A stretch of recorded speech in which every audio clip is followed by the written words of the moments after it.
ఎవరైతే దేవుని చేత బాగా వాడబడతారో, దేవుడు ఎవరినైతే బాగా వాడుకుంటాడో, ఎక్కువ శాతం వారి యొక్క మరణం అనేక మందికి ప్రోత్సాహకరంగా ఉంటుంది. వాళ్ళు మామూలుగా చచ్చిపోరు. పౌలుని తలకాయ నరికేస్తే చచ్చిపోయాడు. పేతురు గురించి మాట్లాడాను, తిరగేసి సిలువేస్తే చచ్చిపోయాడు. వీళ్ళు మహానుభావులు, గొప్పగా వాడుకున్నారు. యెషయా ఎలా చచ్చిపోయాడో తెలుసా? చాలా భయంకరంగా ఉంటుంది ఆయన చావు గురించి వింటే. ఎలా చచ్చిపోయాడంటే, ఆయన 2 కాళ్ళు ఇలా పొడుగు దూలానికి వేసి కట్టేస్తారు. ఇలా కాళ్ళు కట్టేస్తే కిందకి చేతులు ఇలా ఆనుకొని ఉంటాయి కదా. ఆ తర్వాత ఏం చేస్తారంటే, చెక్కతో ఉన్నటువంటి రంపం, అంటే మనకి రంపం ఇనుంతో ఉంటుంది కదా, కానీ అలా ఉండదు, అది చెక్కతో ఉంటుంది రంపం.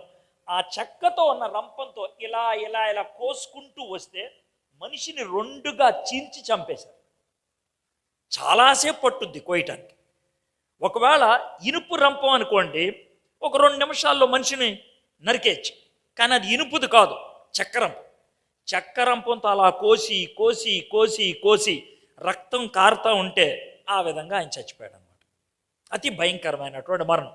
హిబ్రూ గ్రంథకర్త 11వ అధ్యాయం 37వ వచనంలో రంపముతో కొంతమంది కోయబడ్డారు అని రాశారు. ఇశ్రాయేలీలకి, అంటే యూదులకి, వాళ్ళ చరిత్ర పుస్తకం ఒకటి ఉంటుంది, మిష్నా అంటారు. దాంట్లో ఈ విషయం ప్రస్తావించారు. జస్టిన్ మార్టైర్ అనేటువంటి ఆయన గొప్ప భక్తుడు, క్రీస్తు శకం 150లో ఉండేవాడు. ఆయన కూడా ప్రస్తావించాడు, యెషయా అనేటువంటి భక్తుడిని రంపంతో కోస్తే ఆయన్ని చంపేశారు అని.